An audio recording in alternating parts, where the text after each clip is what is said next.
राजा शूरसेन अपने प्रधान से बात कर रहा था। प्रधान जी, राजकुमार राजवीर और राजकुमार धर्मवीर ने एक अलग ही जिद पकड़ ली है। समझ नहीं आ रहा है कि उनकी जिद पूरी कैसे करूं।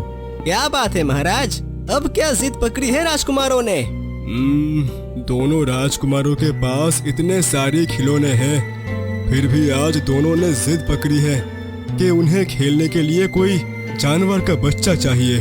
क्या जानवर का बच्चा? उन्हें खरगोश के बच्चे चाहिए, और वो भी एक नहीं दो, दोनों के लिए अलग अलग।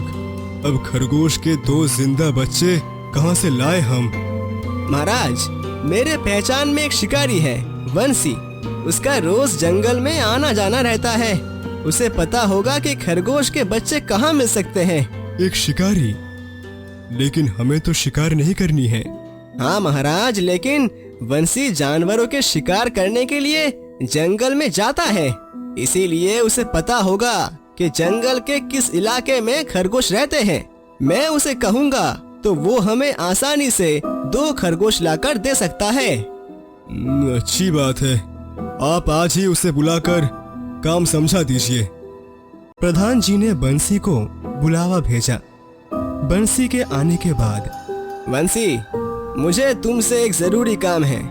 हमारे दोनों राजकुमारों को खेलने के लिए खरगोश के बच्चे चाहिए, तो तुम कल जंगल से 2 खरगोश के बच्चे ले आना, ठीक है?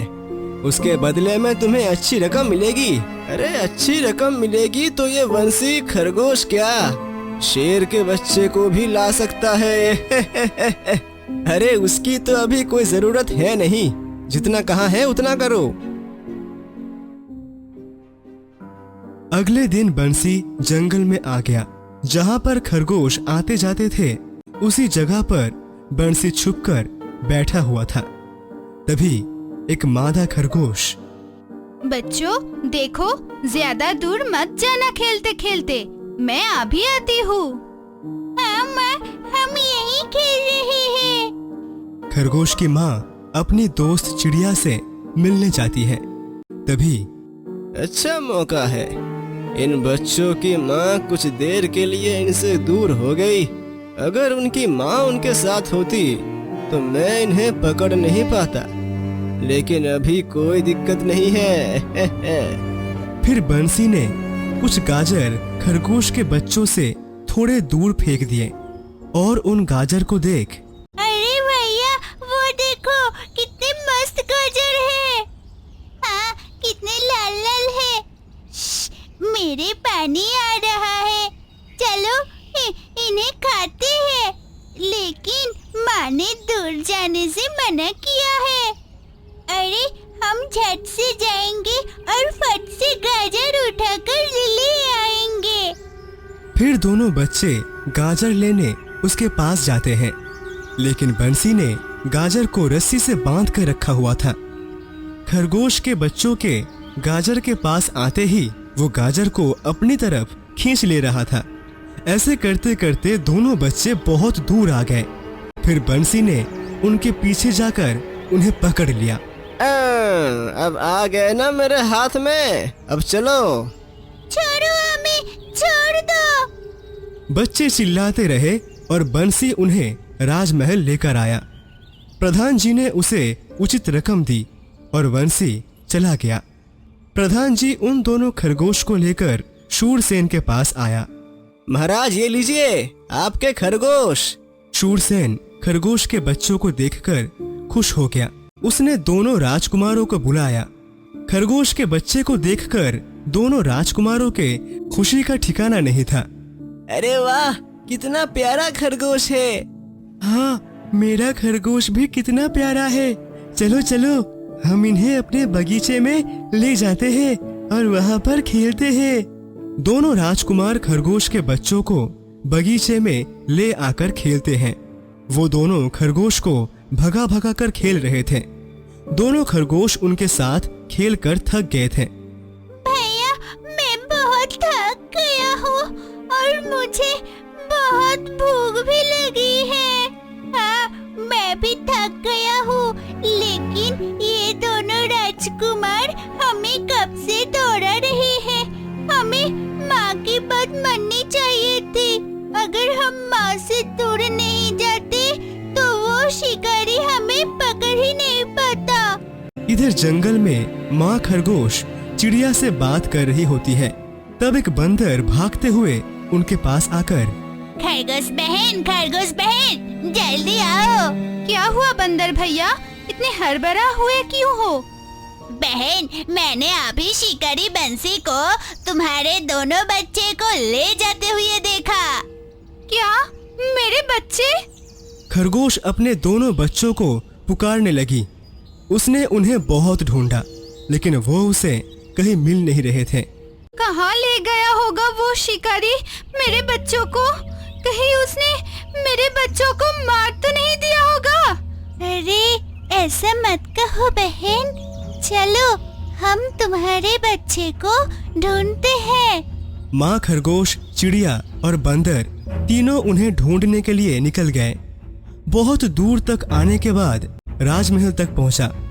उसने देखा कि बगीचे में दोनों राजकुमार दोनों खरगोशों को दौड़ा रहे थे। बंदर ने ये बात मादा खरगोश को आकर बताया। मादा खरगोश बगीचे के पास जाकर अपने बच्चों को देखने लगी। उसने देखा कि दोनों बच्चे थक चुके हैं, लेकिन वो कुछ नहीं कर पा रही थी।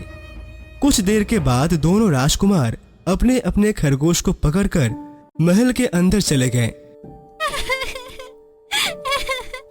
मेरे बच्चे, वो दोनों राजकुमार मेरे बच्चों को कितना दौड़ा रहे थे, कितने थक गए थे दोनों।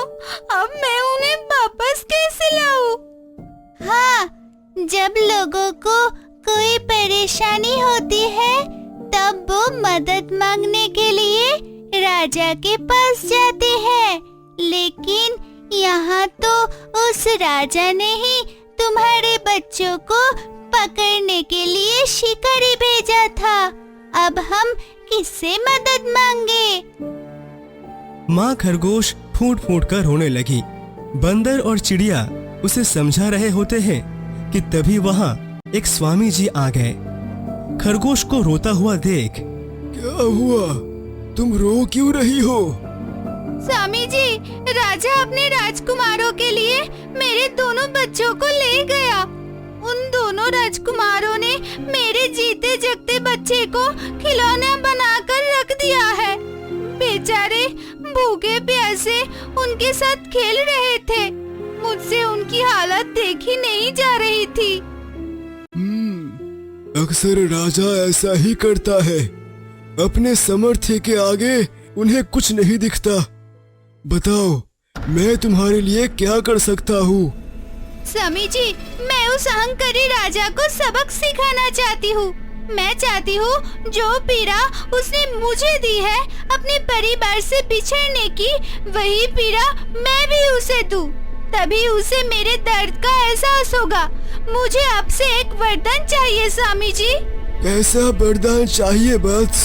स्वामी जी, मैं चाहती हूँ कि आप मुझे ऐसी शक्ति प्रदान करें कि मैं किसी की भी आँखों में देखूं तो वो मेरे बस में आ जाए और वही करे जो मैं उसे करने के लिए कहूँ। ठीक है बेटा, मैं तुम्हें ये वरदान देने के लिए तैयार हूँ, लेकिन मेरी एक शर्त है। ये वरदान तुम्हें सिर्फ कुछ देर के लिए मिलेगा और तुम्हें मुझे वचन देना होगा कि तुम इसका कोई दुरुपयोग नहीं करोगे।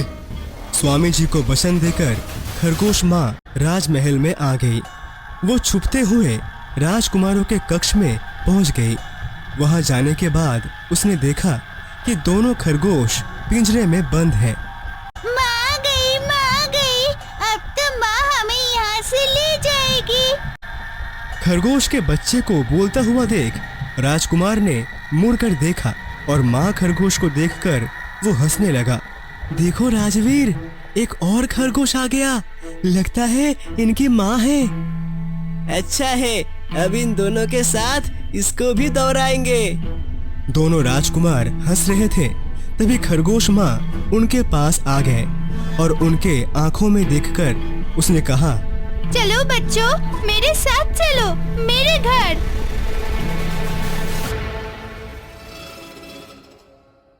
दोनों राजकुमार खरगोश माँ के वश में आ गए और उसके पीछे पीछे चलने लगे। जाते समय जो भी उनके रास्ते में आता, खरगोश उन्हें वश में करके सुला देती। खरगोश ने देखा कि राजा के पास और भी कुछ जानवर हैं जिन्हें उसने पकड़ कर रखा हुआ था। खरगोश ने उन्हें भी मुक्त कर दिया